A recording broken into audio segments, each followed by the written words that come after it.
you do not understand white supremacy, what it is, and how it works, everything else that you do understand will confuse you. In all of these 9 areas of activity, economics, education, entertainment, labor, law, politics, religion, sex, and war. Anywhere on the planet, minute by minute, day by day, all of the time, all of the time, all of the time. Well, good morning, and welcome to Tuesday, August the 20th, 2024, edition of the Counter Racist Code Show with Mr. Neely Fuller Jr. I am your co-host, Mr. Bobby, and we are absolutely delighted to have you aboard on today's program. And we would like for you to be a part of the program, and you can do that one of 3 ways. The first way is the contact number, which is 516-453-9921. You get that number, and just wait as it finishes ringing, and someone will answer the phone. And then when they do, make sure that you give them your name so that Mr. Bobby can properly give you an introduction. You do that. And if you are a first-time caller, and many do call in, you do the same thing, only this time you tell the person that you are a first-time caller, and then they will give me, and you give them your name, and then they will inform me of that, and we can go from there. The second way you can do that is that you can Gmail me at my address, which is the numeral 7, Mr. Bobby, MRBOBBY, at gmail.com. I will, at some point, read your Gmail. I will inform you of that, and then you can tune in and listen to your Gmail and have Mr. Fuller respond to your inquiry. And then the third way is the chat room, or the room, as Boogie Man Justice said, I believe it was. Yeah, I like that morning room. You can get in there, and all you have to do is go to blogtalkradio.com. And then when you get that, then you want to click on where it says programs. You click that menu on, and then a list of shows come up. But the show that you want is the Produce Justice Show. You hit that, and then the chat room becomes available for you, and you get in the chat room. And generally, or usually, there are some very interesting conversations that go on in the chat room, and occasionally I will read a chat from the chat room and give the person the credit for reading it, something that is said. But do not use the chat room to ask me a question to ask Mr. Fuller. That's what the Gmail is for, and that is for what the 800, oh, not 800, but the 516 number is for. So you can do that. Get into the chat room and do your thing, and occasionally I'll lift one up. But generally there are some really good conversations that go on, and I'm learning a lot from the chat room too, because you know Mr. Bobby, he will do his research, because I have to speak from a referential standpoint, whatever I'm speaking. So make sure that you do that. Oh, yes, let me say this.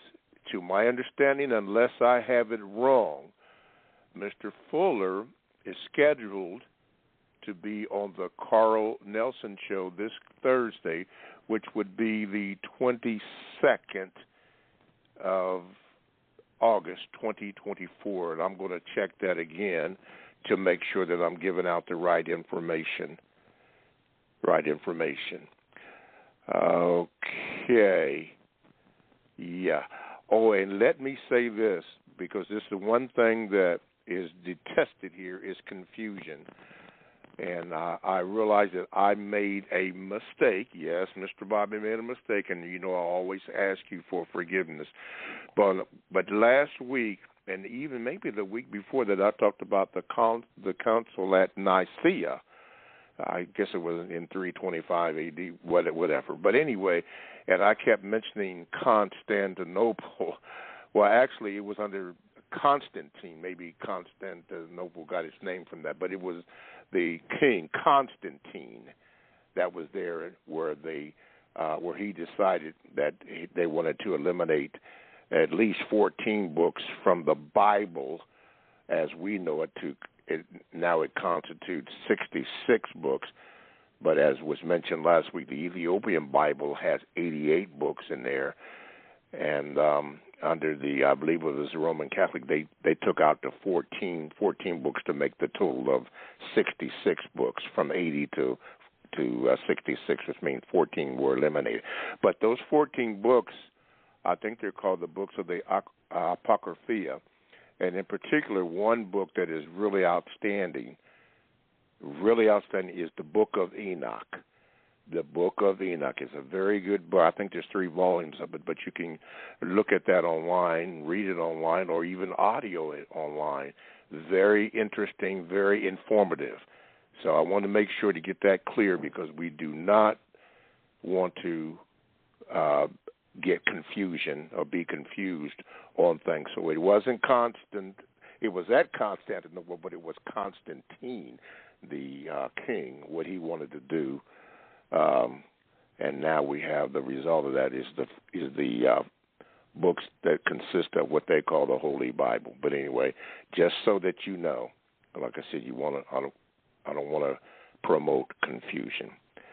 Okay, now, the main book that we're going to be speaking about, or Mr. Fuller is going to speak about, is this book that I have right in front of me, which is called The United Independent Compensatory Code System Concept. Hopefully we'll go over that. And remember the statement that Mr. Fuller makes on every program that I've ever did with him, and including this one today. I want you to think about that. Break it down. Yet the united, think of that word, united, independent. Think about that. United, independent, and then compensatory code system concept. Think about that. Break it down. Sounds a little oxymoronic, doesn't it? But it's not. The united, independent, compensatory code system concept. And then he explains it. A workbook, a textbook workbook for, listen, thought, speech, and or action for victims of racism, white supremacy. Right there. Right there. He says it right there. So when you're asking your question, think about it. United, think about united. Independent, think about independent. Compensatory, make it up. Code system concept, a book of suggestions. And you can get that book by going to producejustice.com. That's producejustice.com. One more thing. Everything that you're going to talk about, as Mr. Fuller had mentioned, every problem can be solved if justice is done. And he made up the definition for justice. Every single one. If justice is done. That means to dismantle white supremacy, which is racism, and then replace it with justice. Mr. Fuller will get into that. Okay. And, oh, yes. Did I mention that he's going to be on the Carl Nelson show? Yeah, I did mention it. Okay. All right. Without further ado, I had to get those out the way. Corrections again, and I will also make the correction in the second hour for those who will tune in. Let me present to some and present to others Mr. Neely Fuller, Jr. Mr. Fuller, good morning, and how are you this morning? Good morning. I'm still learning. Okay. All right. Now, we have a section that we let Mr. Fuller have his word, and it is called The Thoughts and Expressions on the Mind of Mr. Neely Fuller, Jr. Mr. Fuller, today being the 20th day of August 2024, what is on your mind this morning? Well, as usual, it's a number of things, but recently I want everybody, and when I say everybody, that includes me, to concentrate on that word health, which is healing. And that includes everybody, white, non-white, male, female, young people, the elderly, every classification of persons who are on the planet, because on account of what the planet has been made into, and it seems to be getting worse from the reports that I'm hearing, is the environment is one thing, and people are making it worse. Like Confucius said, life is simple. Man makes it complicated. And so I'd like to repeat that. And that was a long time ago when that was said. We make it complicated by doing all sorts of weird things that shouldn't be done to the environment. And people who are called native people keep pointing this out, but it seems like nobody's listening on account of commercial interests and the different things that people think are important. But when you're poisoning the things that work best for the environment of the planet Earth, this is a very fragile place in the universe from what they tell me, and that everything should be in balance. But people who are supposed to have great intelligence keep looking for ways to make things poisonous and out of balance. If they can get the things that they want out of it on that temporary basis, and that's fun, glory, and material comfort, which is fine, except these are things that, well, they're not harmful unless they are harmful. All creatures want to have fun. So you have fun food, even though you might say, well, it's junk food, it's not real food, but you have a lot of fun with it. And so that's making people and creatures unhealthy. You got the animals eating artificial this and artificial that. They become accustomed to it because you put stuff in it that makes it what you call appetizing. But it's food, like you even have something called, in government, called the Food and Drug Administration. Mm-hmm. Well, your food should be your drug, the only one. You don't put anything in your body that's not going to build your body up under any circumstance. You look at the ingredient and you say, well, will this build my body up or tear it down? And I pass by cafes all the time, and I see all kind of greasy ingredients in the food. And it looks appetizing, and I want some immediately. But that's all engineered. And I also see the people sometimes in very high-priced restaurants. I look at the people who are in there. I mean, they can hardly move out of the booth, out of the chair, from that table, that special table with all the wonderful silverware and all that. I'm talking about real upscale. I don't buy anything because I can't afford to. And then another thing, I know I will be very sick, me, with my restrictive diet. I will be very sick if I eat any of that food. I mean, I will actually get sick because of the salt and the sugar and all the artificial stuff that goes in, coloring, and they'll say artificial coloring right there on the package, but they put it in real small print. What they ought to put on there and the packages that they make the food out of, what's so-called food, they say can be like on the cigarette warning, which was very popular for a long time until they start telling the truth. They say this doesn't do anything. Cigars, they don't do anything to build up your body. Even Fidel Castro, a person that kind of stood out in the news at one time, he used to smoke cigars because they said the Cuban cigars are the best ones.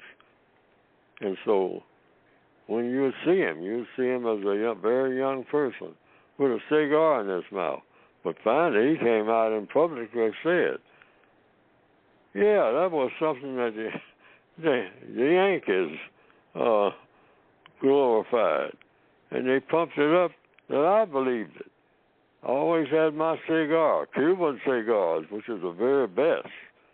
I mean, if you're talking about smoking, but no inhaling smoke, stop and think about it.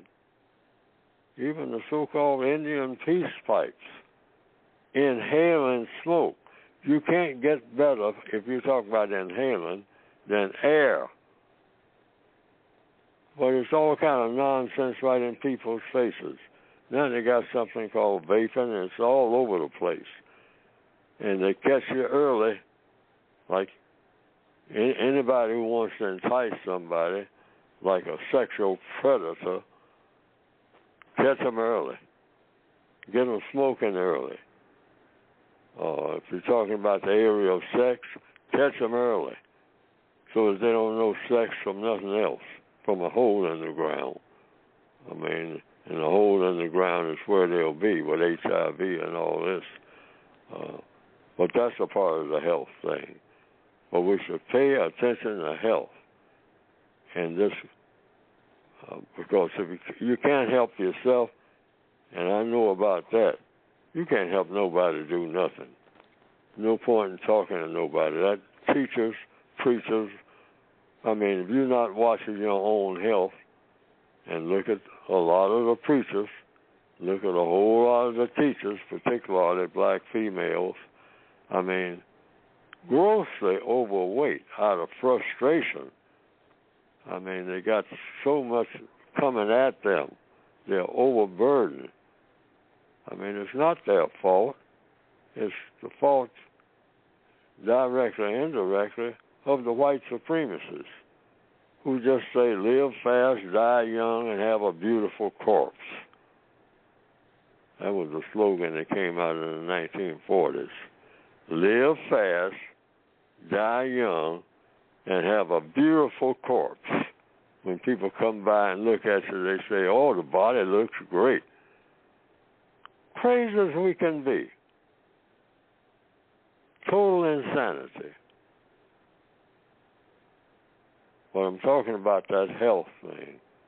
We need to, everything we put in our bodies, by injection, pills, or anything, should build your body up naturally, not tear it down.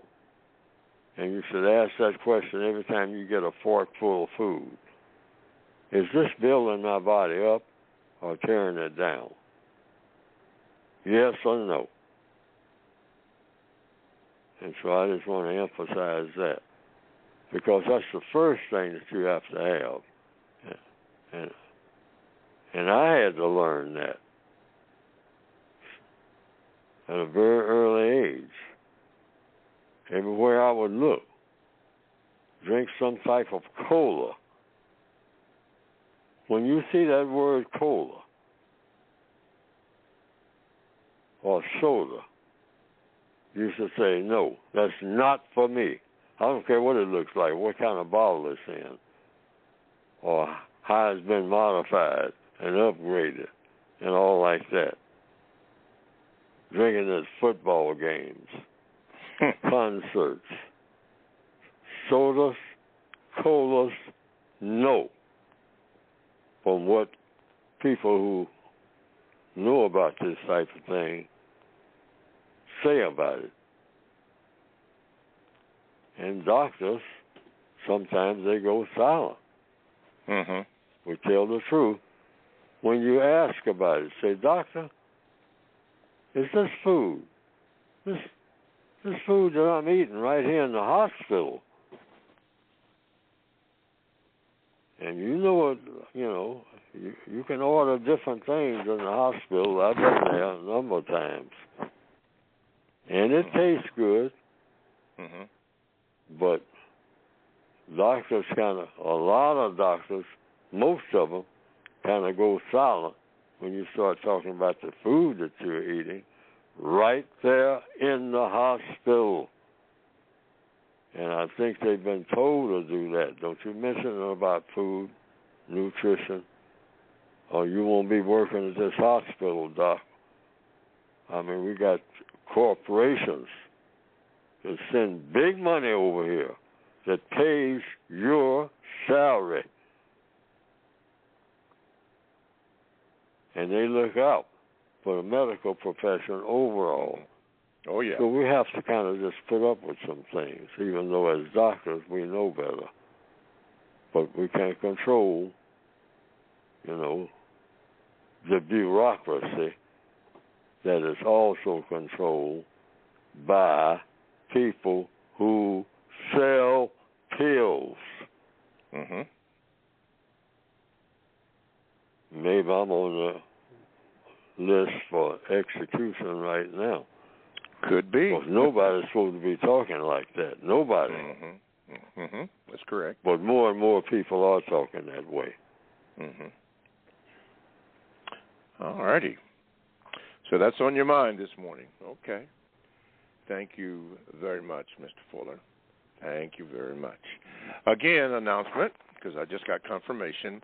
Mr. Fuller will be on the Carl Nelson Show on Radio 1, 95.9 FM in the D.C. area, or DMV, this Thursday, August the 22nd at 8 to 10 a.m. Listeners can tune in all over the world by visiting ProduceJustice.com. All righty, here's the number, 516-453-9921 is the number. Now, you're going to ask your questions. Now, make sure that you understand. Think about it logically. The United, think about that word. Independent, think about that word. Compensatory Code System Concept. A textbook, workbook for thought, come on, speech, and or action for victims of racism, which is white supremacy. Mr. Fuller, before I take this call, and don't forget, for those who want to call in, don't forget to, those who are on, push that number 1 button for a question. When you put this in here, compensatory, what do you mean by compensatory? Making up for what's missing. There you go. There you go. That's simple language, I hope. Yes. I should have written my book on a 5th grade level. But when you have words in your head, you have a tendency to use a lot of them. Yes. And someone pointed that out concerning my 1984 edition and the 2016 edition of the textbook for victims of white supremacy. He said, Fuller needs to learn that less can be more. He said, I liked his 1984 edition because it's a thinner book and it's easier to read because even though it takes a little while to understand it, it's still easier to read than his 2016 updated, improved edition.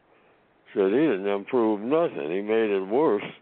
I mean, by having you plow through it. People don't have all that time. So try to say everything you got in simple language. Okay. And that's not easy to do when you've been told to increase your vocabulary. Correct. To keep it balanced, did I hear you understand you to say that less can be more? Is that what you said? I just want to make sure. Sometimes less is more. Yeah. That's what the person who on one of my programs. He said, now tell Mr. Fuller that less is more.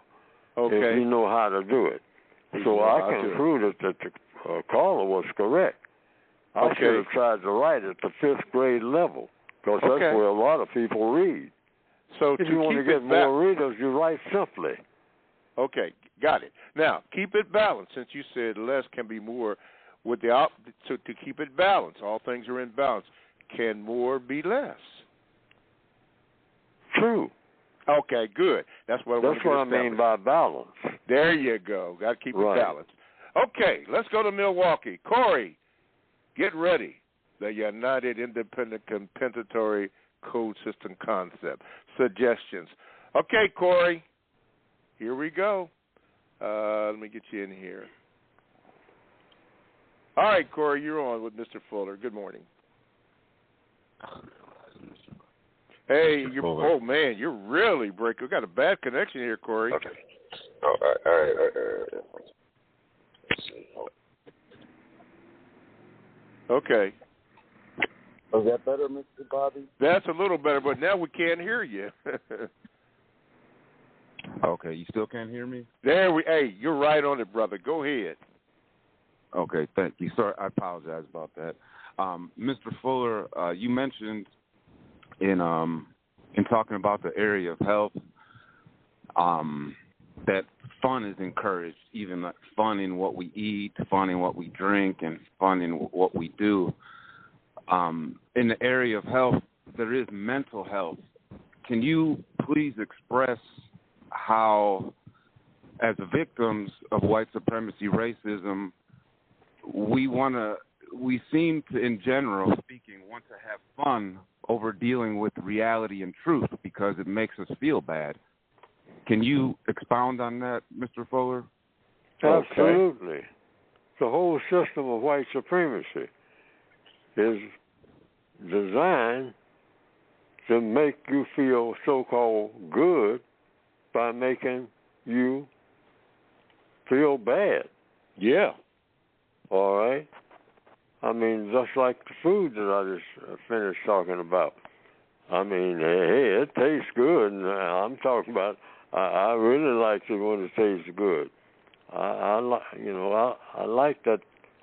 I used to put sugar and salt in everything.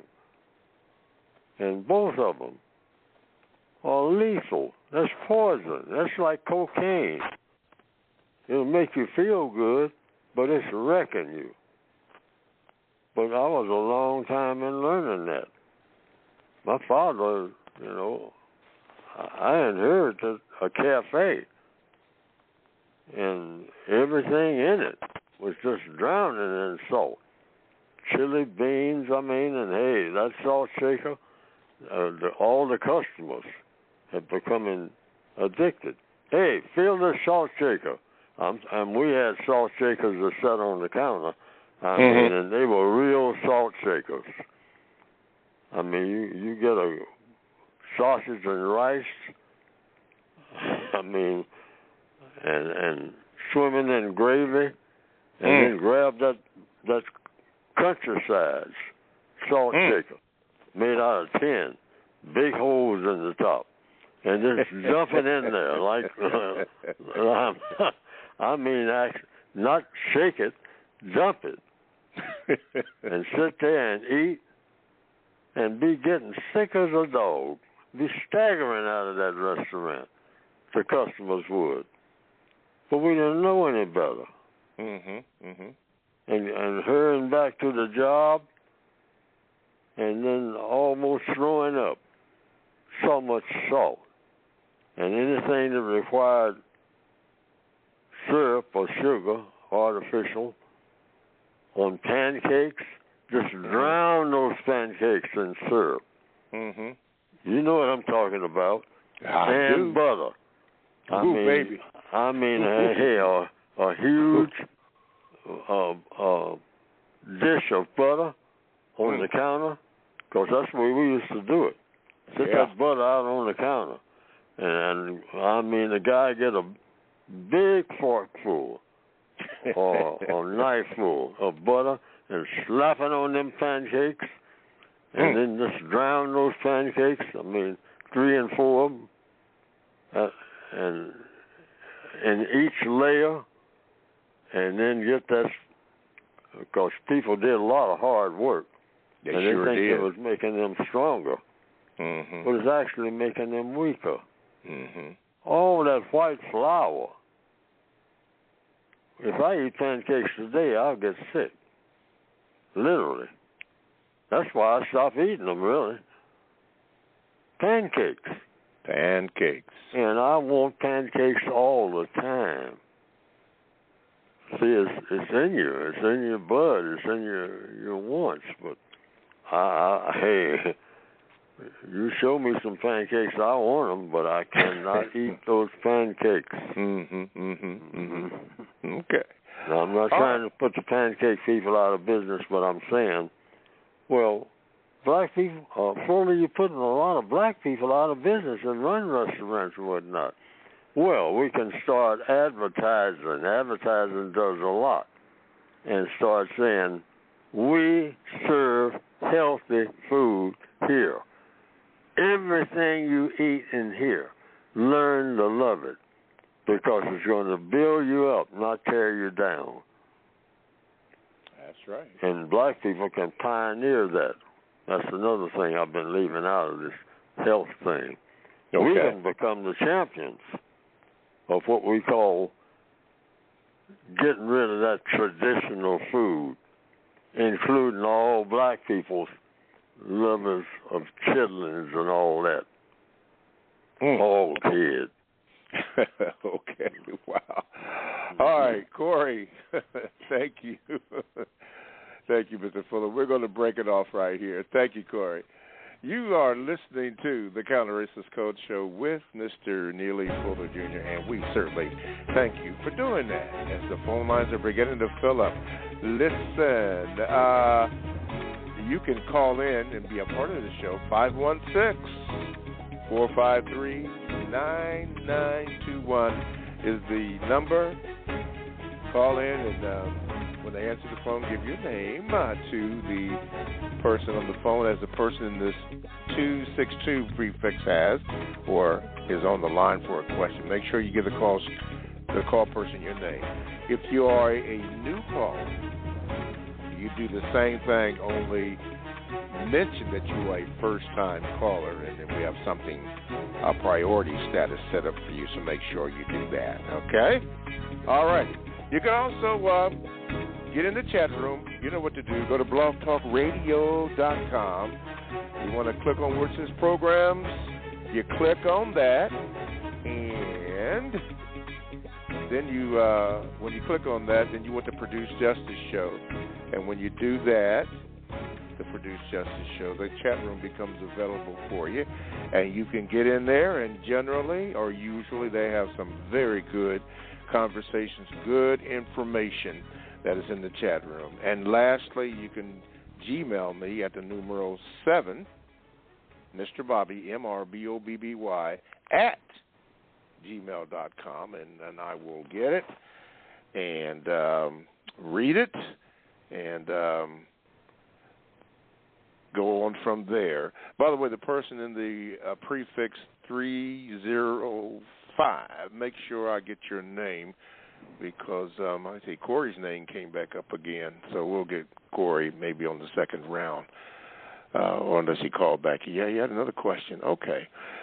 That you do. Okay, announcement again, and I'll make it again. Fuller will be on, that's right, he'll be on this Thursday on the Carl Nelson Show, and you can get that by going on ProduceJustice.com from 8 a.m. until 10 a.m. Make sure that you do that. You know, more Fuller, yeah. I listen to it, and I like it. I learned, yes. I learned how to be a better interviewer. I still need to get better, but, yeah, and I listen to what Mr. Fuller has to say and the questions that Mr. Nelson has to say, and that's good, yeah. You're in the DMV, 95.9, I think it is. Is that right, Mr. Fuller? I think that is, but it's WOL radio station, regular WOL. radio. Radio station, that's it, yeah. And it's from 8 until 10. Mm-hmm. That'll be Thursday morning. Mm-hmm. Thursday morning, not afternoon. Thursday morning from 8 until 10. It's 2 hours, just like this program is 2 hours. Right. The Carl Nelson Show. That's WOL Radio. WOL. Right. All righty. Mm-hmm. All righty. I want to give a special shout-out to my cousin and her husband, cousin Brenda and cousin George. We just got reacquainted, so I appreciate that and their listenership and support. Yeah, and do that. Okay, here, while I get the person in the 305 together, let me do a Gmail here. Last week, an announcement was made about, and a week before, I believe, an announcement was made about getting the refund and reordering the books and so forth, and people, and they were mailed out and got that. So I said, at least somebody could call in and say something about it. And a lady called in. I want to say her name was Edith. She called in and she thanked us. And I don't have that Gmail with me, but another person called in, the book refund, by the name of Charles, and this is what Charles had to say. Charles said this: I have received a refund, and thank you for the help. And then he says, I will reorder. Then that's great. The management team produced Justice got together and people got personally involved in it to make sure that you received a refund, and they corrected whatever issues they were having on the website so that you can reorder it, so that those problems would be eliminated. We have to tell the truth. We have to tell the truth and be about what we're talking about, or else we become a scam or a fraud, and we're not. We're not. So that's why it's very important that we be clear and that we tell the truth, operate in the truth. So I wanted to mention that. So thank you, Charles, for doing that. Okay, that person, the 305, I still don't have your name, so I'll go back to, Corey, before I read a Gmail here. Corey, let me see if I can get you in here. Did Mr. Fuller answer your question there, Corey? Because I noticed your hand came up again. Hello, Corey? Yes. We're having that issue again with the, we can't hear you. Okay, can you hear me? A little better. Okay. Okay. All right, is it okay now, Mr. Bobby? Yes, much better, yes. Okay. No, Mr. Fuller, you tell us to, if you start going off the topic, to tell you about it. I was trying to catch that, but I think I was muted. What I'm specifically asking is, I need to make a short VGQ for context so you can understand my question. As victims of the system of white supremacy racism, it's traumatic, it's hurtful, it's mentally damaging. And what I'm discovering is it's painful to face the truth, especially about ourselves, but we have to, and that's the first step in trying to change our thought, speech, and action, the doing part of countering racism.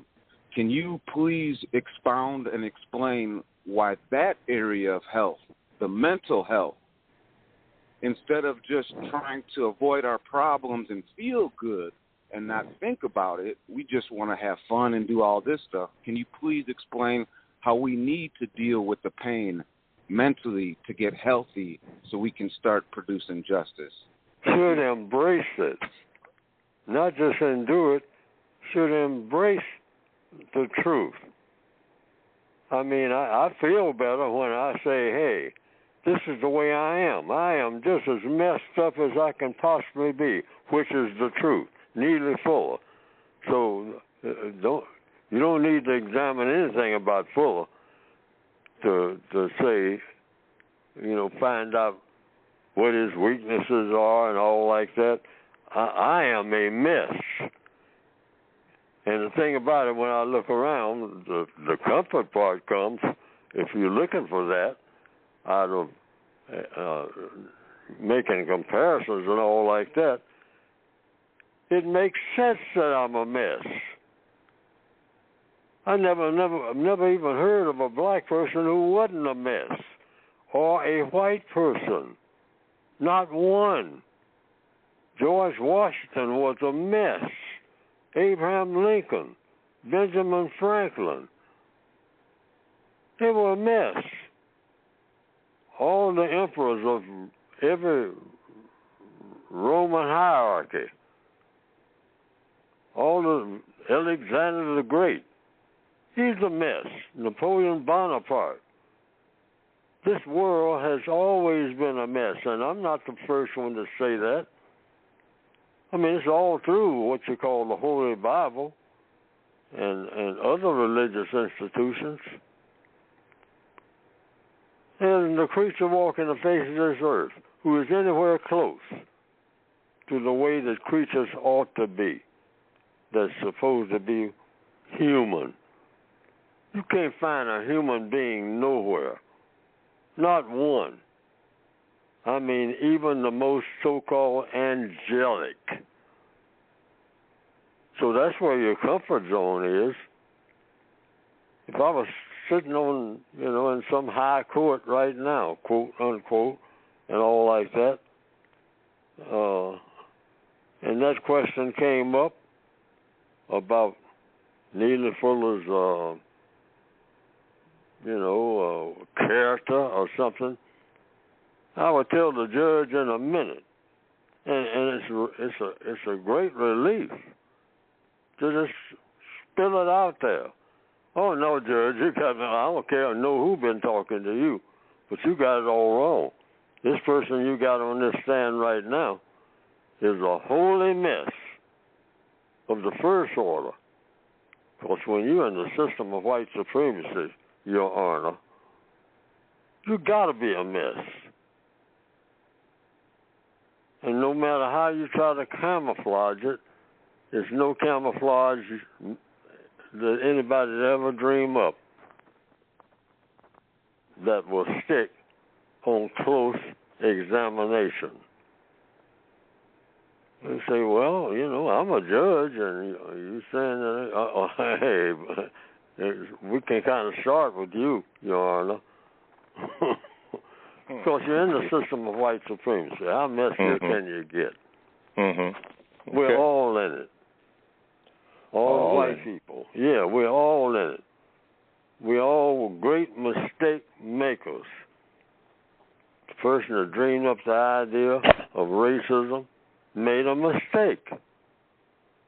But you don't sit around and grieve about it forever, or try to make excuses for it. Just say, hey, let's correct all this mess. All righty. And let's be universal human beings for a change.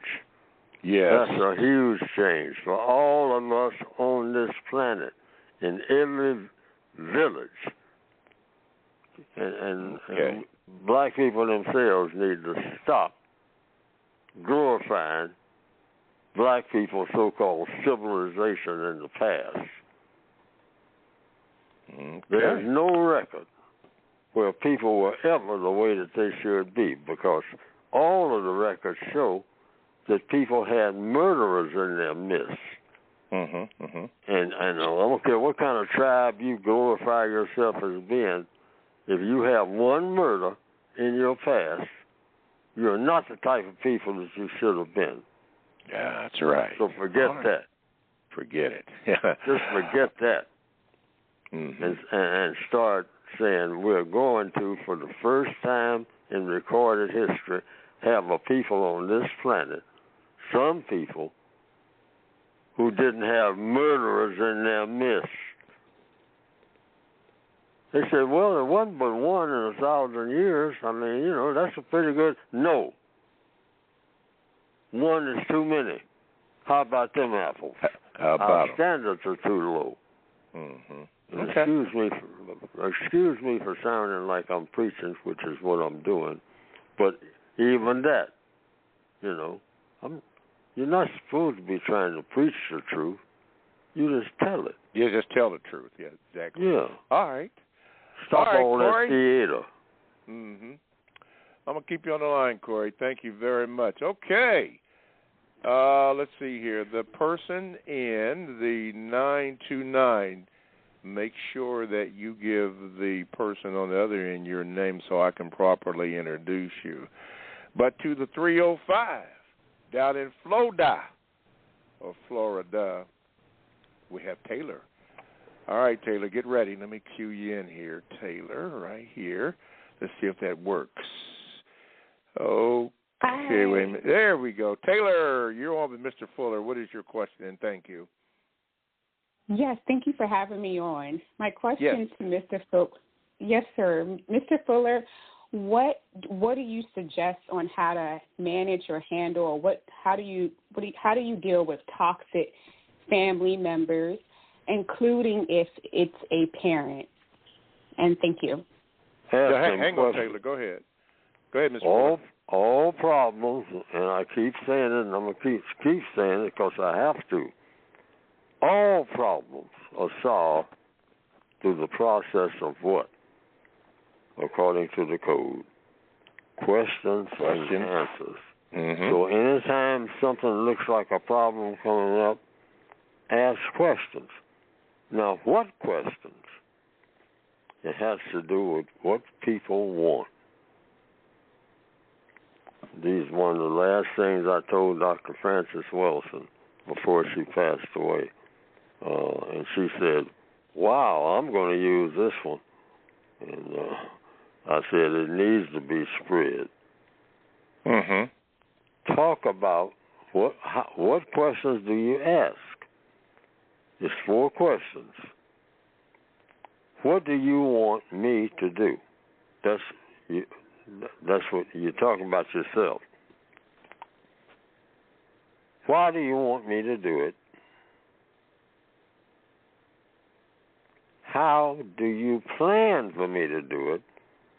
You're a member of the family now, so you're saying that I'm doing something I shouldn't be doing or saying something I shouldn't be saying. Okay. What do you want me to do? Why do you want me to do it?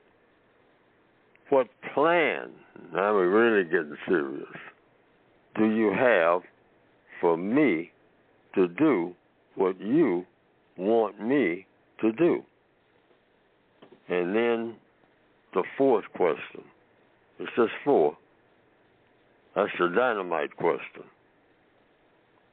What do you expect the constructive result to be? And as the person answers each one of those questions, don't interfere with the answer. You got to remember that. Don't break into it right in the middle of it and start giving your opinion. That's starting an argument. You don't want an argument. No. You don't ever want an argument ever again in life. And this is the formula for not having one. An argument is different from a conversation. What's the difference? An argument is designed to win arguments. We're just trying to win the argument. A conversation is designed to solve problems. Solve problems, yes, sir. See, that's 2 different goals altogether. Yep. Oh, yeah. Okay. A whole lot of politicians just want to do what? They want to win the argument. Yeah. They don't want to solve a problem. Mm-hmm. I beat them. Did you see that debate last night? I tore them apart, didn't I? You know, you won, and you won the argument. Yeah, everybody was agreeing with you. Okay? but did you solve the problem? See, that's the difference between an argument and a conversation according to logic. That's the compensatory code. So those 4 questions, now, those 4 questions can be extended. I'm still answering your question now. Into what do you want to do? After they get finished with you, what do you want to do? All right. Why do you want to do it? How do you plan to do what you want to do? And in that dynamite question, what do you expect the constructive result to be? If you buy this car, for example, and you know before you buy it, you ain't going to be able to pay for it. You're going to have to give up a whole lot of stuff just to barely make a first payment. But you want this car. See, people will do just about anything to get what they want. All righty. So what you're doing here with these questions, you're finding out what people want. Right. Because people will do just about anything to get what they want. Okay. Let me do this. Let's see. Taylor, before we let you go, did that answer your question? Yes. Thank you, Mr. Bobby. Thank you so much, Mr. Fuller. And I can follow that up. All right. If it doesn't, so that you can practice it and do it, I mean, you want to follow that up, and I'll do that right through the weeks. I mean, you can call and talk about that same question in depth. All right. This is for everybody. Everybody wants something. And that's the center of the focus. Okay. When I went into depth with Dr. Wilson about this wanting thing, see, that's the key to interaction with people, white, non-white, male, female, old people, young people. Find out what they want. Because, see, people will lie about what they want. They will lie. All I tell right. you what, Mr. They Fuller, will do that. You have definitely made the point in answering Taylor's question. You did a good job on that. Let's go to the Bronx, and we got George. Let me get George in. Thank you again, Taylor. Let me get George in here. George from the Bronx. Okay. Wait a minute, George. There we go. All right, George from the Bronx, and I'm not a Yankee fan. Anyway, go ahead, George. Hey, Mr. Bobby. Hey, Mr. Fuller. Yes, sir. Hope you guys are having a good morning. Mr. Fuller, I'm very thankful today that you're, still able to answer questions from people all over the world and, at your age, and you're not, senile, as many people would see in people who are your age. So I'm very thankful for that. Secondly, you said white supremacy is enact practice over 9 areas of people's activity: economics, education, religion, labor law, politics, sex, and war. And you said white supremacy is also a prison system. You liken it to a prison system. Now, in any prison system, it has to be managed by and ran by humans. Humans are not perfect, and anything that was created by humans can be broken apart by humans. And I think based on your explanation of white supremacy and its 9 areas of practice, are there areas within the system, within the 9 areas of people activity, where there are quote-unquote blind spots or weak points in the system that can be targeted?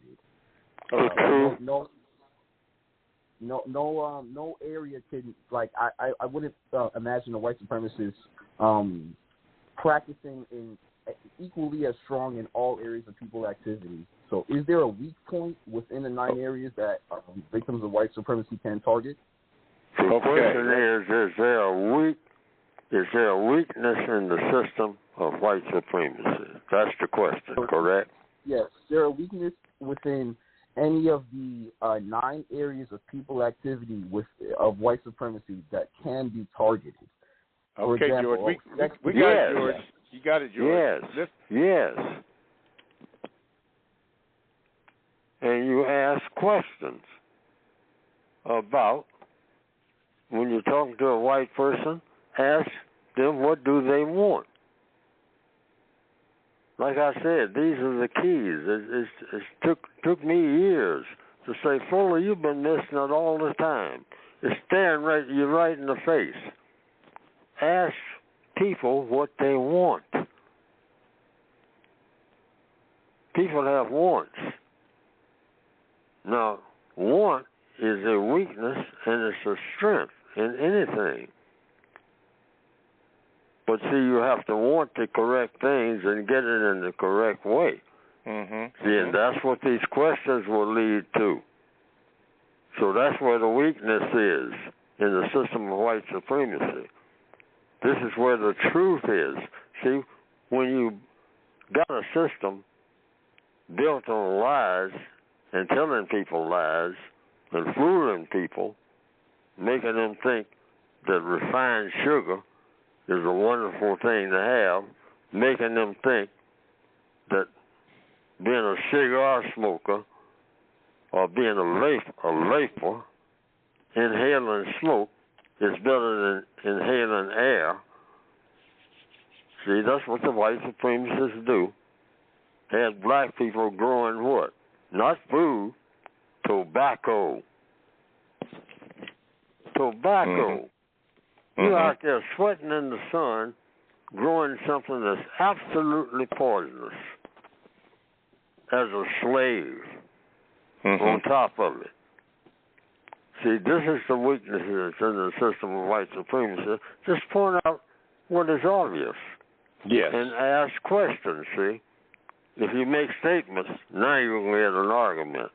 Mm-hmm. Stay away from statements when you want to get to the truth about something. Just have question after question, and don't make any comment on the answers at all. Exactly. If you ask enough questions, the answers will jump out at you, and everybody will understand what's going on without you saying anything else. Sometimes people will jump in and say, are you trying to say that I'm a fool? Or that I'm a liar? See, now that's the way that they cut you off and start an argument. They go from conversation to an argument by challenging you because you're asking a question. And you just remind them, no, I'm not saying that you're anything, sir. Always be polite and keep your voice low. These are the weaknesses in the system of white supremacy. They don't like questions.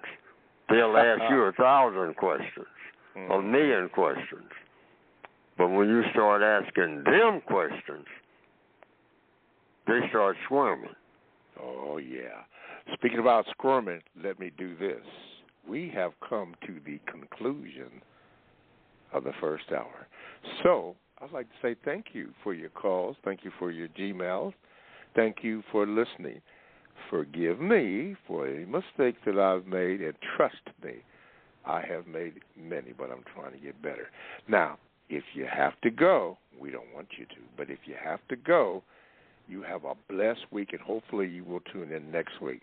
But for those who are going to still be with us, you know what I say, stick and stay. Don't go away, because we'll be black in about, 7 seconds? Yeah, we'll be black in about 7 seconds to commence a new hour of the Counter-Racist Code Show with Mr. Neely Fuller, with Dollar Bill, Nicolette, and then a Gmail. Not necessarily in that order. All righty, give me 7 seconds.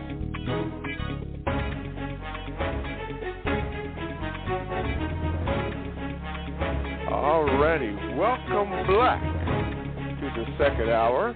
We're about 30 seconds before, but thank you for tuning in to the CRCS, the Counter-Racist Code Show with Mr. Neely Fuller, Jr. I'm your co-host, Mr. Bobby, so thank you for tuning in. Listen, call it, pick up that phone, dial this number, or however you do it. Here it is, 516-453-9921. When they get you on the phone, give your name to the person so that I can properly give you introduction. First-time caller, you get a priority status. Call in, because I see you on the line. Good. Call in. But make sure you tell the call person that you are a first-time caller and you get a priority status. Oh, yeah, you do. Oh, by the way, speaking about that, MS, and you know who you are, Mr. Fuller gave you definitely priority status to call in anytime you want to and on any subject. Everybody heard that one. Yeah. So, MS, you can call in, my brother. You can call in. So thank you. Now, here's other way you can get in contact with the show. You could Gmail me at the numeral 7, Mr. Bobby, MRBOBBY at gmail.com. I got your Gmail, Ray. Hopefully I'll get a chance to read it. You can do that. And then you can do this. You can join the chat. Yeah, we got some people in there. All you have to do is go to blogtalkradio.com. And you want to click on where it says programs. Do the program. Yeah. And the program, a list of shows will come up. Many shows are on there, but the show you want, where your voice can be heard all around the world, is ProduceJustice.com. It's a Produce Justice show. You want that one. That's the one you want. Get that bad boy. And, man, you are in. You are in the chat room, and you could chat it up. Or as Boogerman Justice said, the room. I like that, the room. Yeah, you can get in there. Okay, listen. Mr. Fuller is going to be on the Carl Nelson Show this coming Thursday, the 22nd of August, from 8 until 10 a.m. And you can get that by going on ProduceJustice.com. And, yeah, so make sure you do that. And the website is up and running, as far as I know, fault-free.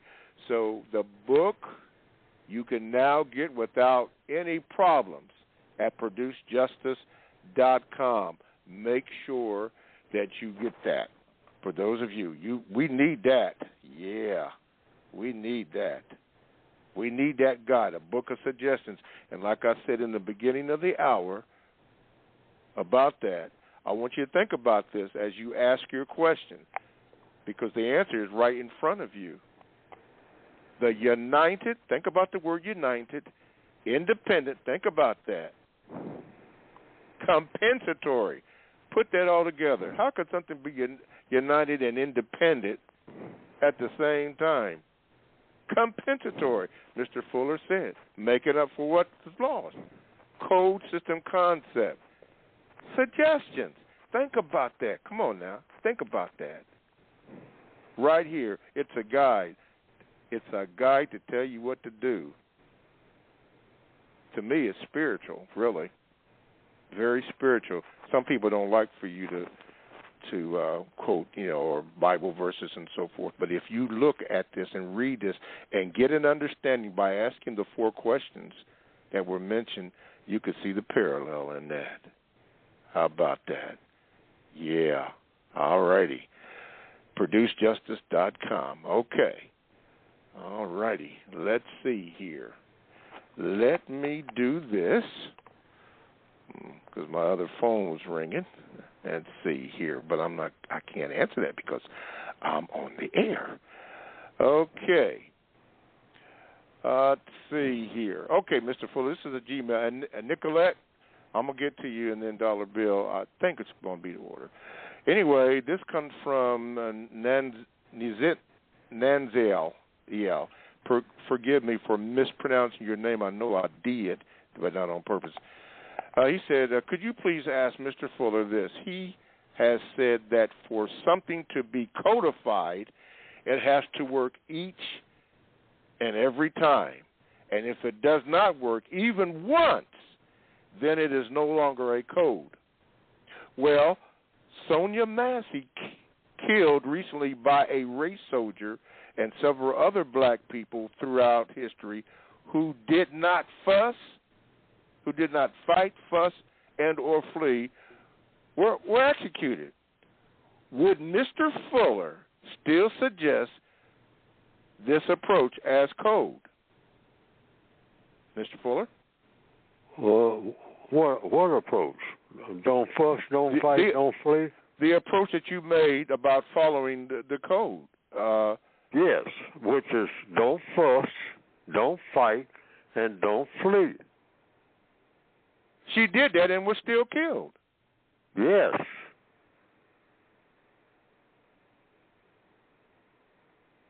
So Neely was asking, well, does the code still work, even though she was killed? Yes. Why? Because she got to look at the whole code within that context. Uh-huh. You are in a prison called the system of white supremacy if you're black. No matter where you are on the planet, you're in a prison. And every person classified as white has the privilege of killing you. Doesn't have to be in a uniform or anything else. That's what white supremacy is supposed to mean.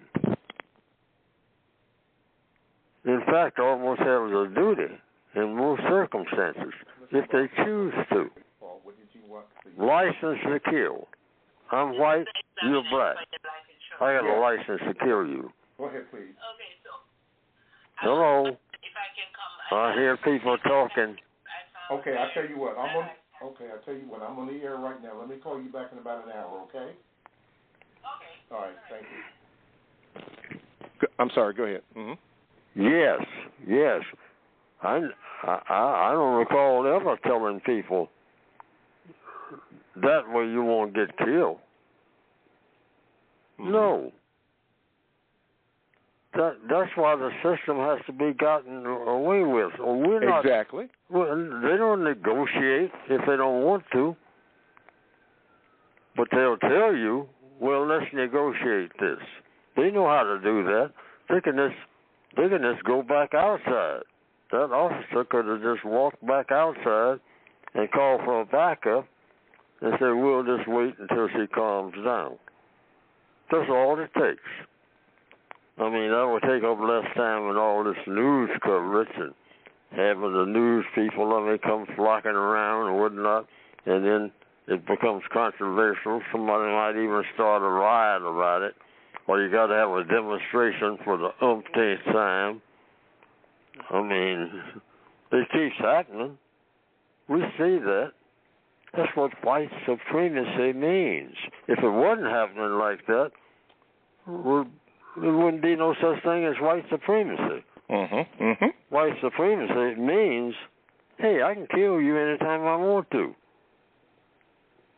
You know, you ain't nobody to kill. I got you all killing each other by the bushel and laughing about it.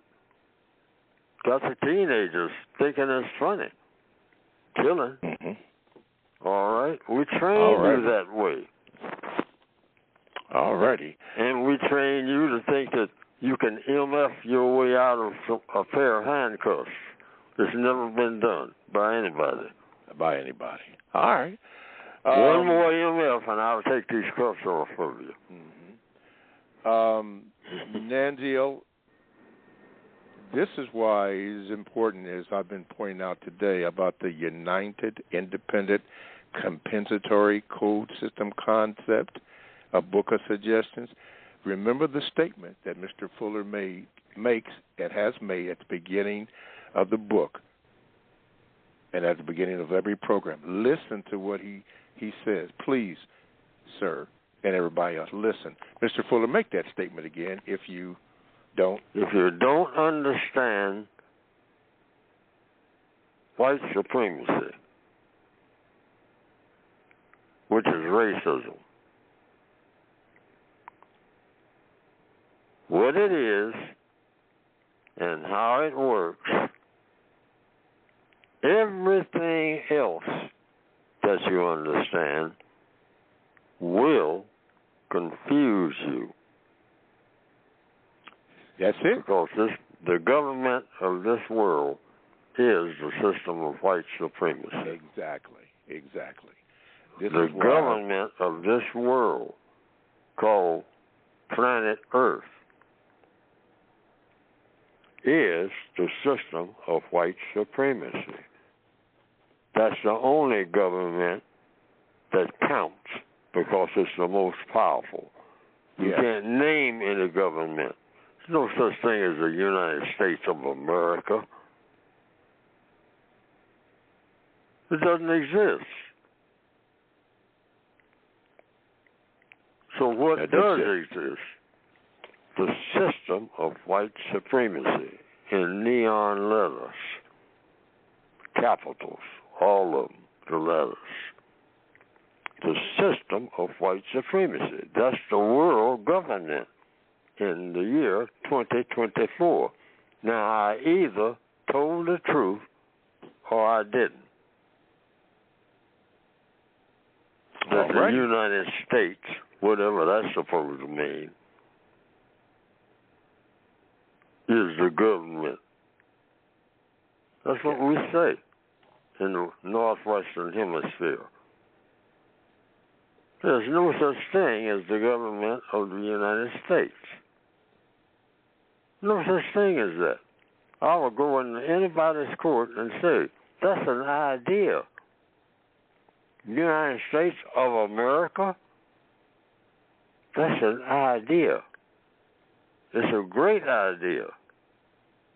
Everybody should be on board with that idea.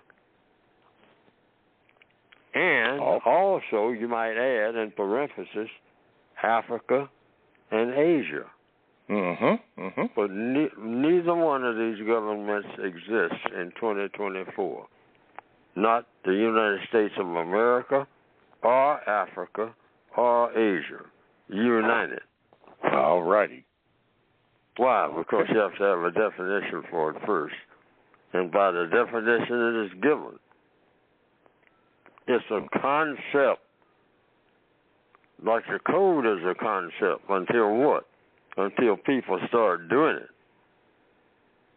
But when it gets to the doing part, now you got something. But up until then, it's just like Martin Luther King said, a dream. The United States of America is a dream. All righty. Okay, Nandale, there you go. Right there. Mr. Fuller answered your Gmail. Okay. Nicolette, get ready. Get ready. Here she comes. Wait a minute. There we go. Hello. All right, Nicolette, you're on the air with Mr. Fuller. Go ahead. So, good morning, Mr. Fuller. Good morning, Mr. Bobby. So, one thing I want to make an announcement about is that, Mr. Fuller, your book finally got loan in the library here in Maryland. I had to do a fourth request to get it into circulation. So, I'm going to keep you updated on that. And then, I was going through the coursework about my constitutional rights. So anyway, I learned a term, corpus nopis, which when a person gets convicted, after the conviction and probation, they can go back and present new evidence of why that was not right and to get it off their records so they can get housing. However, people only helping people that's dealing with being deployed. I just glad to go on the air to say this about that term and what that means, because with the whole presidential elections going on and one of our presidents had a whole court case, we need to get in code and use that as momentum to get a lot of people to be moved from post-convictions, unable to get housing and job, and move them to use that terminology and overflood the course with that terminology. So I'm grateful today to always stay in code. I thank the educators that educated me in 1999 moving forward, and I'm glad I'm still with you guys. And I was giving up there for a minute, and I'm glad I found something that sparked me again. So with that, that's all I had today. Okay, Nicolette, thank you so much. Thank you so much. That's Nicolette. Yeah, oh, yeah.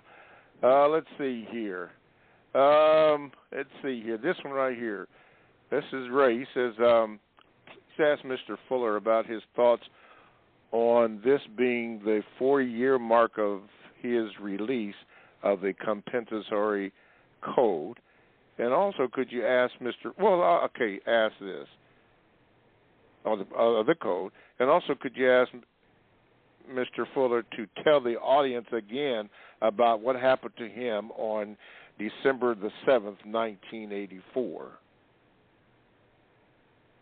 What happened to who?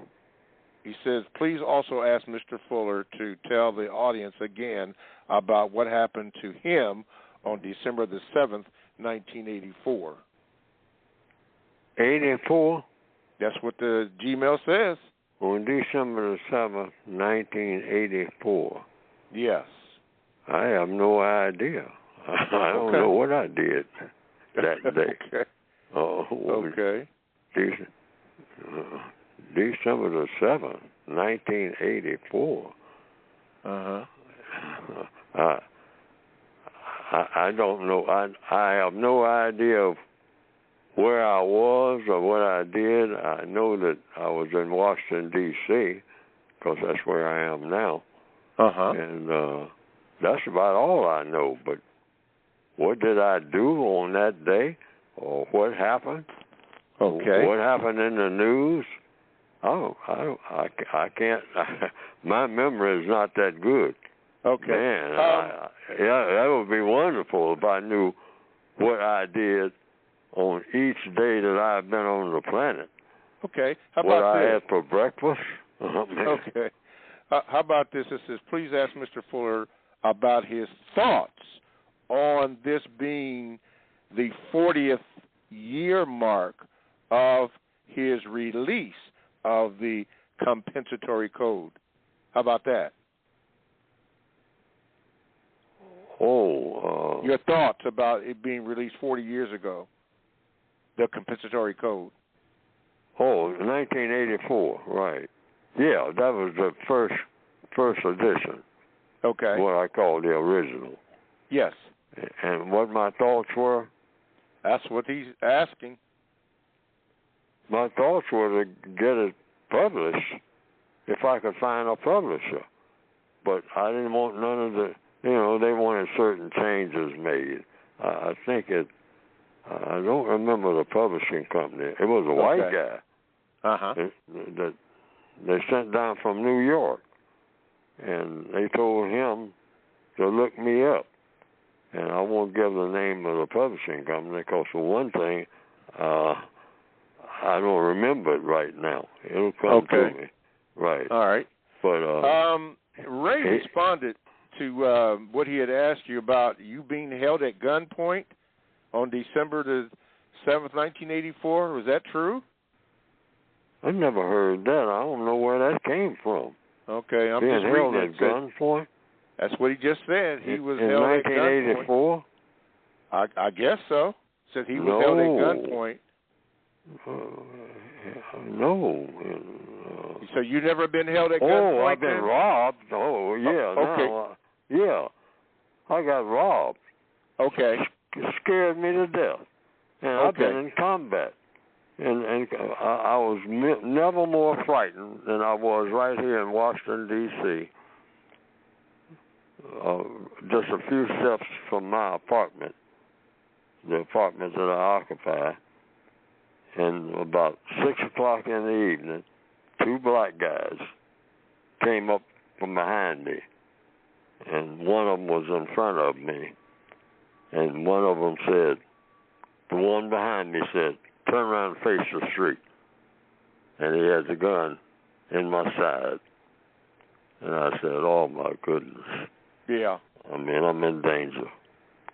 And it was 2 black ladies standing there just a few feet away. That's why he wanted me to face the street so nobody could see the gun. Yeah. Okay.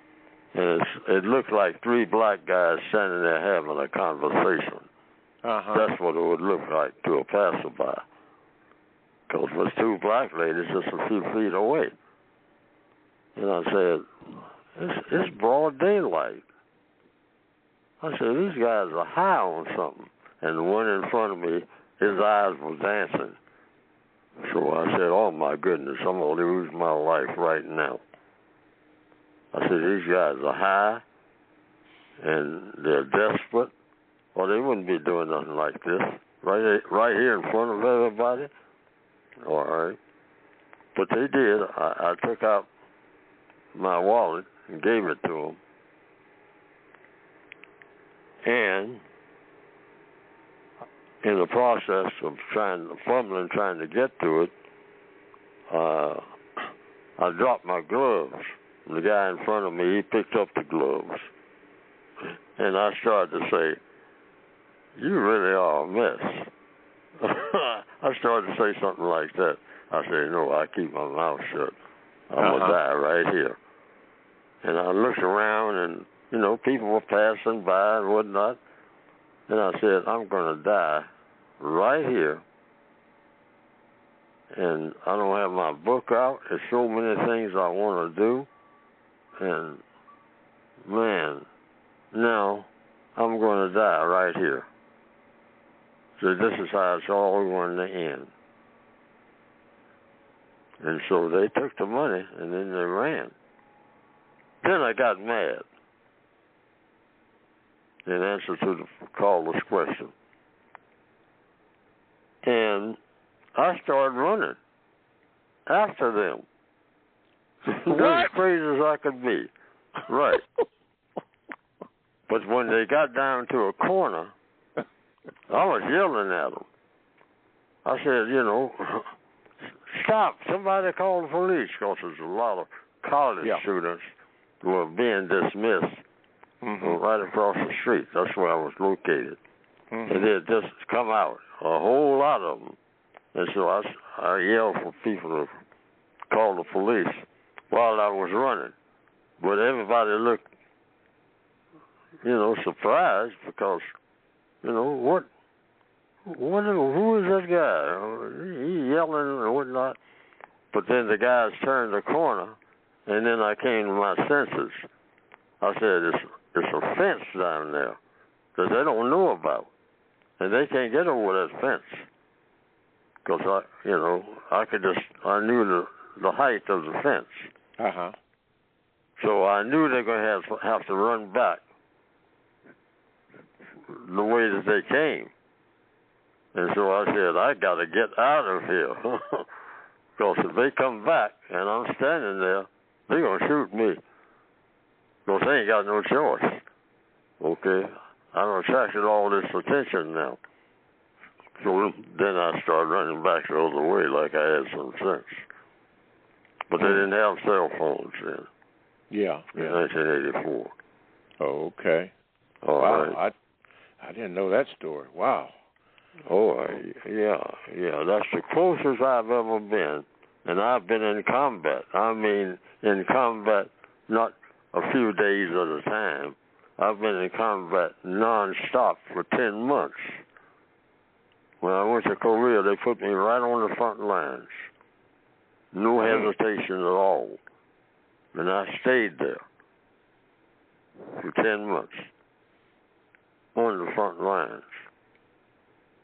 But you were more terrified of those brothers that were going to rob you. No real breaks and all that. But I was never, in Korea, I was never more afraid in Korea for 10 months than I was for those few minutes when I thought I was going to get killed by two white guys. You said two white guys? No, black guys. Oh, two black guys, okay. Yeah. Wow. See, we're the people who are most likely to kill each other. Because we can't stand each other because we can't stand ourselves. Wow. Okay. Truth be told. Truth be told. Well, that was the 1984 story. Ray remembered it, December the 7th, 1984. Wow. That's okay. Yeah. Thank you, Ray. Thank you, Ray. That's the story. That's the story. Okay, so now we know in the life of Neely Fuller. Dollar Bill, I don't know if you could top that, but go ahead and ask your question. Wait a minute, Dollar Bill. There you go. Ask your question, Dollar Bill. Good morning, gentlemen. Yes, that one is a hard one to top, Mr. Bobby. Can you hear me? Yeah, go ahead. Okay, good. All right, so that is really hard. I wanted to touch on a couple of things. Mr. Fuller started with the health issue in the last section, and I met this girl one time, and she said to me, I don't live to eat, I eat to live. And I always remembered that because it's like, when you take it in these things, especially with all these foreign substances in it, you got to be conscientious of what you're putting in your body. So thank you for that, Mr. Fuller. I wanted to ask him about a word. It's not found in his compensatory counter-racist codified word guide, and it was dealing with the word protest. Protest? We see yes, sir. Did you get that one? The word is protest. It's not in the word guide, and I don't really think he mentions it in the book as well. Mm-hmm. But we see that now at the, especially at the DNC convention and these conventions, people are protesting. Now, I'm not talking about them specifically, but I would like to know his opinion on protest and why he has not initiated any protests against the government, since it is run by the system of racism and white supremacy. Okay. Mr. Fuller, protest. By what government? I've been saying over and over again, it's one government. It's called the system of white supremacy. There is no government called the system, called what I've been told all of my days, and most people, I guess, of the United States of America. It doesn't exist. And we need to stop making these accusations against it, because it doesn't exist. We're not telling the truth. And you say, Fuller, you would go into court and you know, somebody hypothetically might ask that question, and all questions are valid, and say that the government called the United States of America doesn't exist, and we out here demonstrating against it. And I will say that in anybody's court right this minute, like I'm saying it, because I'm in court right now and I'm on trial. All right? I mean, somebody might, some so-called government official might come around and say, Fuller, you've been going on the air telling people for years there's no such thing as the United States of America. That's an idea. And I'll say, I'll second that motion. And I'll tell any judge that. And I'll have the judge agreeing. I think, if the judge believes in what? In the truth. Because you can't have the system of white supremacy and the United States of America at the same time. That's impossible. Why? Because the United States of America, meaning you have Americans. And what is an American? An American is a person that practices what? Justice. You can't be an American without practicing justice, because that's the definition of an American, a person that practices justice. And it's impossible to practice justice in the system of white supremacy. That's the logic. Mm-hmm.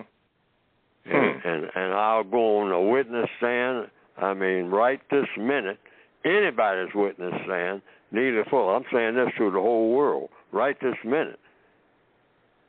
And in the Northwestern Hemisphere, 9 judges, I'll repeat just what I just said.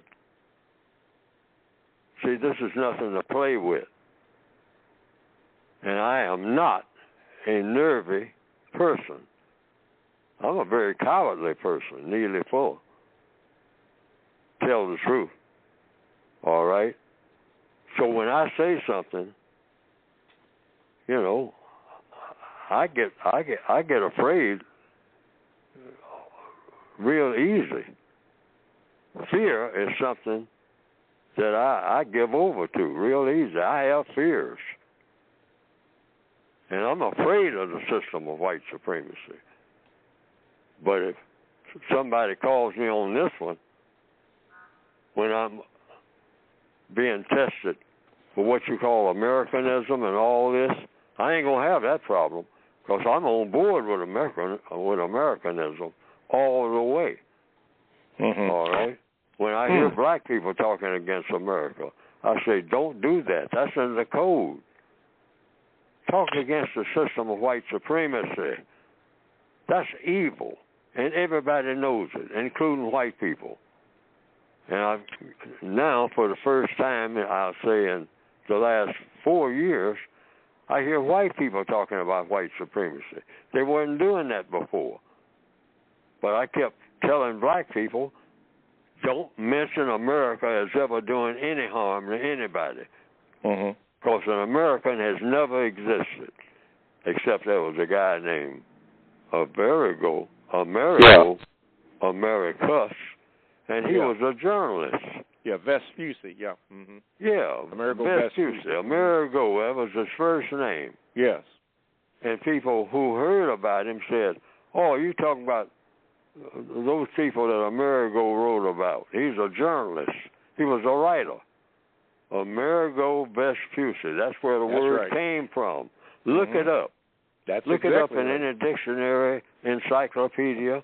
In fact, somebody's probably written essays on, the life of Amerigo Vespucci.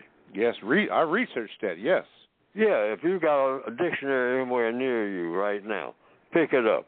And his name is in there. That's where it came from, a journalist. Yep. So what do you mean when you say Americans? I mean, even the indigenous people called Indians, I mean, they say that, hey, we didn't know anything about any Americans. I mean, they were white men. The Indians said that. They're white men. When they came here, I mean, they started messing up everything. They would say things that are not true. And we didn't believe in that. Let me ask you this. We went along with it, I mean, until we figured out what they were doing. Yeah, right, exactly. Did I hear you say that you were fearful or afraid of, what did you say you were afraid of? I'm afraid of my shadow. Afraid of your shadow, I'm afraid of everything. In other words, Neely Fuller, if you want a record, Neely Fuller is not brave at all. Okay. So when this statement is made, ain't an ounce of bravery in me. Okay, all right. So when a statement is made that perfected love casts out all fear, what does that mean to you? Well, what the word love means to me is practicing justice. Okay. Love and justice. You can't have love unless you're doing justice. Right. This thing about I love black people. Well, why don't you stop killing them? All right? And black people killing each other and themselves and whatnot. They got nerve enough to talk. We got this nerve to talk about love. Love ain't nowhere around us. Yeah, that part. You got 10 locks on every door. Talk about some love. Get out of that. Stop saying that. That shouldn't be in our vocabulary at all. Because love and justice are the same thing. You ain't nowhere near having a world of justice. So if you practice justice, we think that just doing all these hugs, we hug more than anybody. Yeah. Okay. I mean, we got to do all that hugging. I never do it. I don't like, I just don't see the big deal in hugging. Okay. Black people, we fist bump and hug and talk about love you, brother. I love you, man. I don't ever say that. Okay, well, I'm going to bring it back around. We just throw that word around like it's nothing. Okay. That's a heavy word. When you say love, man. All right. Well, I'm going to bring it back around to fear and leave it right there for right now. Maybe we'll discuss that a little later because right now I got to do a station break. You are way over. You are listening to the Counter Racist Code Show with Mr. Neely Fuller Jr., and we appreciate that. Here's the call-in number again, 516-453-9921. Make sure if you have a question or comment to press the number 1 button, and when the person on the other end answers the phone, give them your name so that I can properly give you an introduction as I did with Dollar Bill. And I'm going to get Talif in here coming up afterwards. Fuller will be on Thursday. Put it down, Thursday. Let me say it in your hearing. Thursday on the Carl Nelson Show from 8 a.m. until 10 a.m. And you can hear it right here on our site at producejustice.com. That's producejustice.com. And speaking about that, the website is up and functional, so you can order your books at producejustice.com without any complications.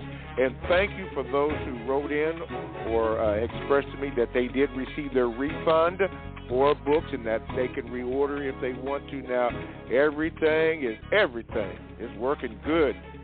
It's working good. Okay. All righty. Okay, I think that's it. There might have been one more thing. But anyway, all right. Again, focus on, before you ask your questions, please, ma'am, please, sir, focus in on this. The united, think about what the word united means, independent, compensatory. Fuller talked about that, what compensatory means. Code system concept. Focus in on that before you ask your question. A textbook workbook for thought, speech, and or action for victims of racism, white supremacy. United, independent. Wow. Have mercy. Talif, I'm going to get you right now. There you go. Top of the morning, Mr. Bobby. Yes, sir. Mr. Fuller. Mr. Fuller, for one thing, I think that might be one of your favorite movies you always talk about. I think I sent it to you, Mr. Bobby, but the Shawshank Redemption, I guess it'll never go away. Mr. Fuller, the guy, Bob Gunton, who played the warden, I believe, says that his daughter will still be collecting checks after he's gone. So I guess when the movie was first made, I guess it didn't make a ton of money, but now I guess since it's been so popular, I'm not sure if it's because of the message. Mr. Fuller, I know you always talk about that movie, but I thought that was a little tidbit for you where some of the actors are saying that they're getting pretty good residual checks from that movie. So when I go up, when I head towards Columbus again, Mr. Bobby, I'm going to stop by that old reformatory, Mr. Fuller, and see if I can get you some of them checks, because you always talk about that movie too. So, But anyway, Mr. Fuller, if you're familiar with DuPont Circle in D.C., there's some guys, I guess they were gay, so-called white, so-called European. They were attacked by some so-called black people. They were kissing in the restaurant, and it led into a fight. I don't know if you heard about that. That was a Shake Shack up in D.C. All right, well, I'm going to get to what I want to say. Okay, I got two. I'm going to say one thing, and I'm going to tie one thing into another. Okay, Mr. Fuller, law enforcement, oath of honor. On my honor, I will never betray my badge, my integrity, my character, or public trust.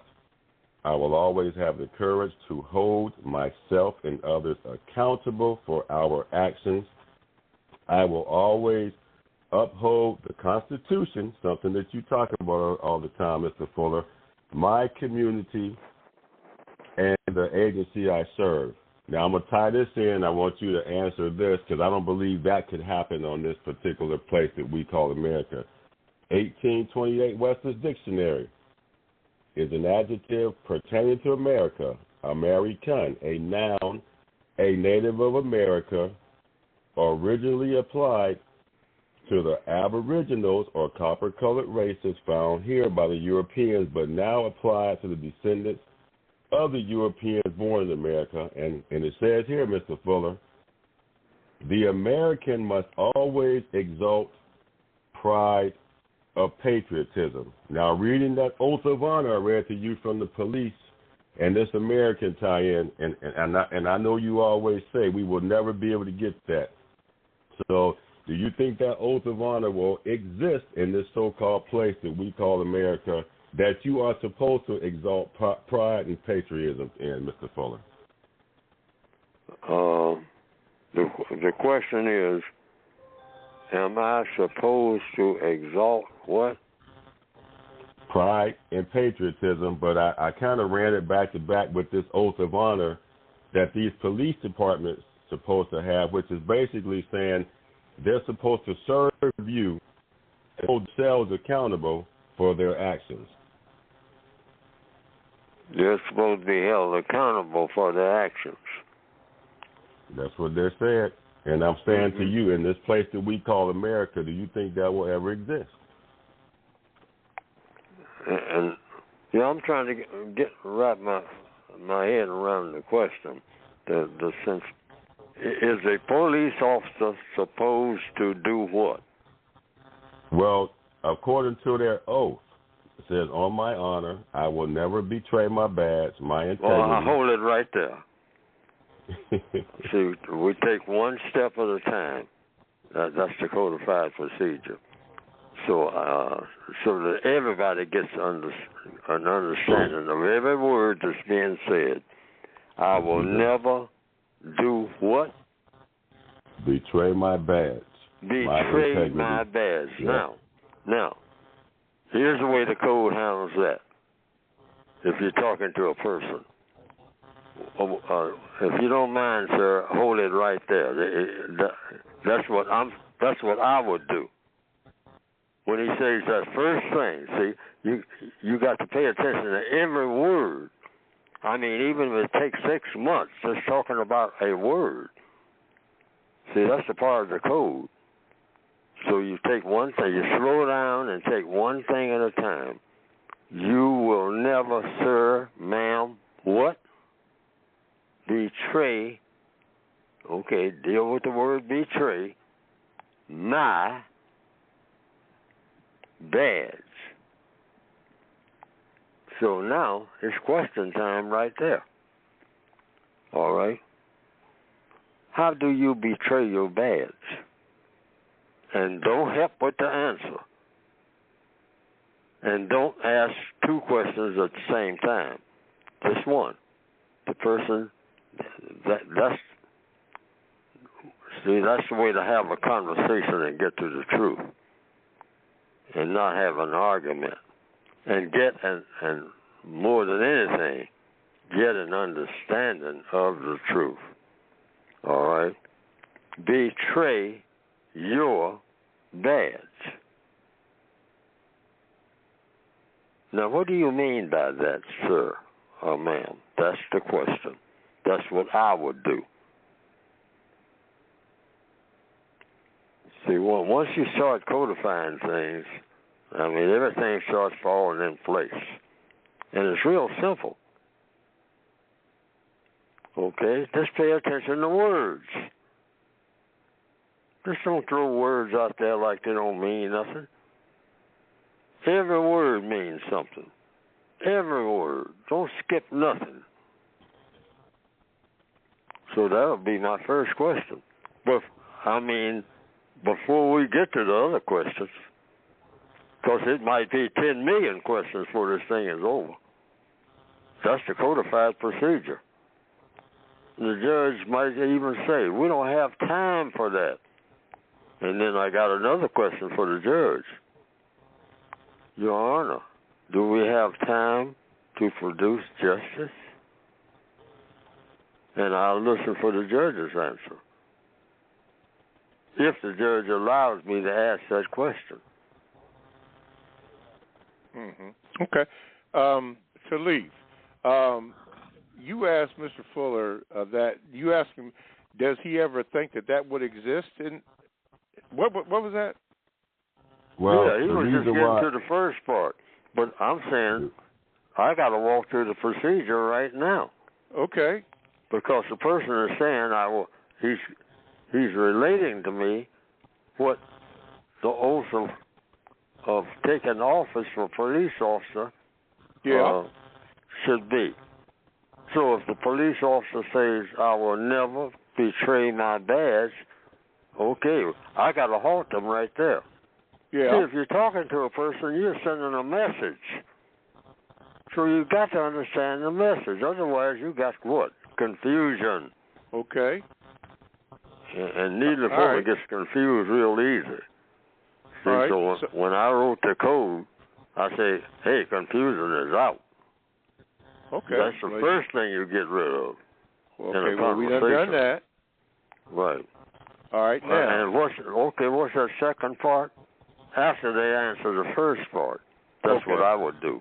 See, because I don't understand about betraying your badge. Okay. I'd have to ask, what do you mean, sir or ma'am, by betraying your badge? Okay. You've established that one. Yeah, and not only that, I mean, what is a badge? Oh, okay. That's is a badge a law or what? And then I have to look at the badge and see if there's any writing on the badge. Okay. Now I got another question. How do you betray a badge? Okay. See, we got about 1,000 questions, just on that badge, maybe. Okay, well, being that we can't answer... That's the codified procedure. Right, we got the procedure down. So being that we can't answer all those 1,000 questions now, but let's say we did, then Khalif asked, what was that? Do you think what, Khalif? Do you think that'll be... What was that again now? According to how Mr. Fuller talks about white supremacy, there's no American, which I kind of agree. Because I actually broke down, my stepmom's cousin's brother was the chief of police, and I highlighted every single word a few years ago. Okay, but you asked a question, though, so that he could answer that. I asked Mr. Fuller, so being said, I know what it means, but for the audience, that being said, for that term American, it says the name American must always exalt pride and patriotism. But we're supposed to do that, Mr. Fuller. Okay, hold it right there. See, we moved to another thing now. Yeah. See, first we dealt with the bad thing. Now this question is what? Well, the reason I'm tying it in. You're coming in broken up. Yeah, you are broken up. That's why I asked you to ask that question so he can answer that about. You said, do you think? What I was saying that, with all that being said, and with all this so-called patriotism that we're supposed to have in this country, do you think? Well, I know it probably won't in our lifetime, but do you think that any of that will ever exist? This so-called pride, patriotism. Okay, Mr. Fuller. Yes. Something will exist when people make it bring it into existence. Or the creator of all existence brings it into existence. At one time, the universe may not have existed. I guess it didn't until something created something called a universe. Created. People don't create anything. People make things out of things that have already been created. And then they modify it. They use it. But there's never been a person that I've ever heard of that made something out of nothing. Because you have to have the nothing to start with, according to logic. Yeah. Okay. All righty. So I don't want to get away from the central issue here. That word patriotism, when people mention patriotism, right out of my mouth, if they ask me something about being patriotic, the answer is according to the code, and this is in the book. I know of no person more patriotic than myself. Okay. All right, Talib. Thanking you as usual, and I'd tell you don't be a stranger, but thank you, sir. All righty. Let's see here. Here we go. Let's see here. This is a question from Mario. Says this, Hope all is well. Okay, could you please ask Mr. Fuller the following for victims of racism? What should be the constructive use a social media be? Mr. Fuller? Social media? Mm-hmm. I would ask the person who has used the term, what is social media? See, I'm saying this is all about that word thing. I think people who are in what you call hip-hop or rap or whatnot, they discovered that on their own. Whomever stumbled into it. Mm-hmm. I mean, they understand something about it because they start making up words. All right? Which is the first step. Because I do that. I make up words. And people have told me, well, you just can't make up words. I said, don't say I can't make up words when you just saw me do it. Or why would you say I can't make up words?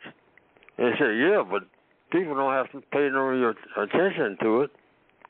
I said, you're correct. Mm-hmm. But people will.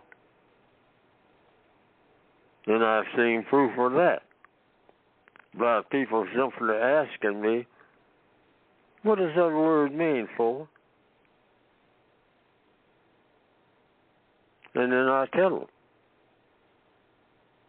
They say, well, that ain't in the dictionary. I said, will be if I keep using it.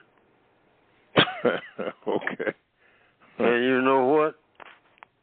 That has been proven by other people. Because that's how all words wind up in what we call the dictionary. People who write dictionaries are called what? Lexicographers. Yeah, that's just what they're called. Mm-hmm. And what is a lexicographer? See?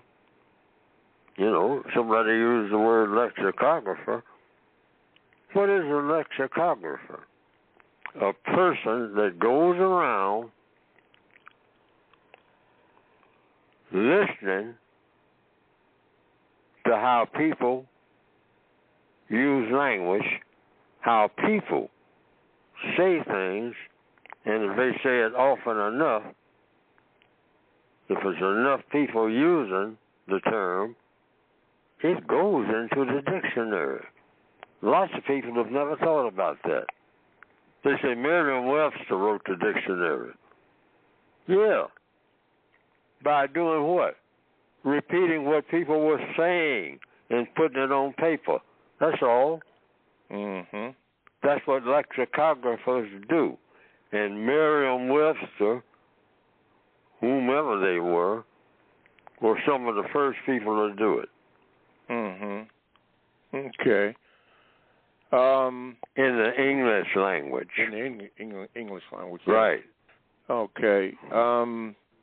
Mario, since I have you here, that first question that you asked me to ask Mr. Fuller, it got messed up. I can't find it. So if you could text me before we go off the air, I would like to read what you had asked him other than this question here. So, Mario, I have you on here. Do that. Mr. Fuller, while I get Mario, wait a minute. Oh, here's AP. AP, Mario, go ahead and text me that question. AP, let me see if I can get you in here real quick. Wait a minute. Come on. Wait a minute. There we go. AP, got you? Yes. Yeah, there you go. Okay. Long time, Mr. Fuller and Mr. Bobby. Quick question, and I'll give you context to the question with VGQ afterwards. Why should non-white people always have to get approval or affirmation from white people? Because of the system of white supremacy. Well, the reason why I asked that, Mr. Fuller, is because we know that you've spoken about what kind of insane world we live in right now. And when we know that they are flawed in their behavior, it seems like it's a contradiction to feel as though we should get approval from them, even though they are in a power position when they are insane and they're flawed and wrong in their behavior and how they mistreat people. So please explain and understand why we should have to get approval from them when they are flawed in their behavior towards because we are non-white weak and they are strong. That's it. They know more than us. They are smarter. The white supremacists are the smartest people in recorded history. Mr. Fuller. Those white people, I'm not talking about all white people, those who are not white supremacists, but the white supremacists are the smartest people in recorded history. Why? Because they practice white supremacy. They came up with the most powerful system of government that the world has ever seen. No tribe has shown that it has more power than the system of white supremacy. That's what supreme means. I know more than all of you put together, all you dark-skinned people. There's none of you, no tribe, that can stand up and say, you ain't got nothing for me. I mean, you can't make me do nothing. There's no black tribe nowhere that can do that. There's no black so-called nation that could do that. There never was before in history that could do that. That's why you have white supremacy today.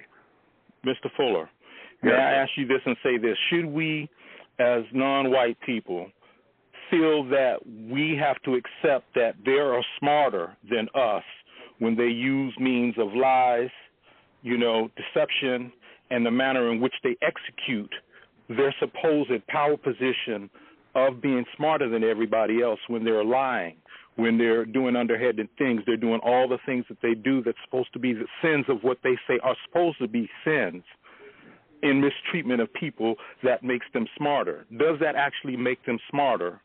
I feel that that's a little bit of a contradiction because it doesn't seem to me that just because they're in a power position that they're smarter than everyone else when they're using the deception, the lies, underhanded things, cheating, lying, everything that you can think about that's supposed to be not acceptable in how you treat people. That's why I feel that the country is in the conditions that it's in. And what we're seeing in the Democratic Party and this consequential election that's coming up right now is the closest thing that I have seen in my lifetime to achieving the justice that you want to achieve. And I'd like for you to comment on that. Thank you very much. It's nice to talk to you, Mr. Fuller. Keep up the good work. If the person that I'm begging for everything that I need, food, housing, health care, education,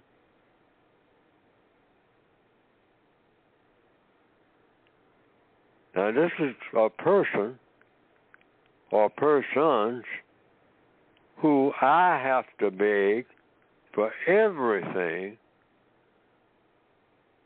that I ever get that's worth anything, being logical and not emotional about it, not saying, oh, I don't want to feel dumb. That person is smarter than me. And once I realize that, now I'm getting smart. Okay. See, we don't understand logic. Black people are always talking about, our civilizations and whatnot. Being civilized is all about, first of all, being logical. The white supremacists are very logical. They know what the truth is. You got so sorry, in order to be the best liar in the world. I have to cut it off because we are out of time. 38 seconds to go. Sorry about that, AP. I apologize, Mr. Fuller, and to the world, but the clock on the wall says we got to go. Forgive me for all of my mistakes, including this one, and all the stuff that was done that wasn't right. We'll try to get better. Remember what I told you about Constantine and Constantinople. Made a correction on that. Mr. Fuller, you get the last word today. Yeah. Continue the answer to that question, because no questions are supposed to go unanswered. All righty. ProduceJustice.com. Fuller on Carl Nelson on Thursday. Don't forget. All right, everybody. Thank you.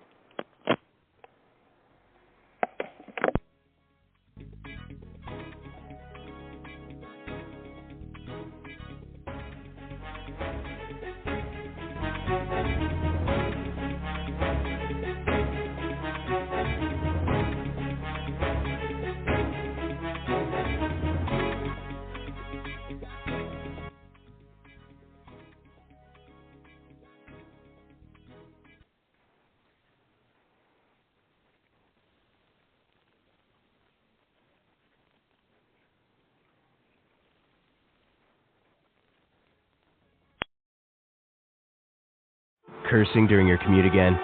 Do you find yourself living at work instead of working from home? Couldn't this have been an email? When it feels like all that's left is work hard, you know it's time to play.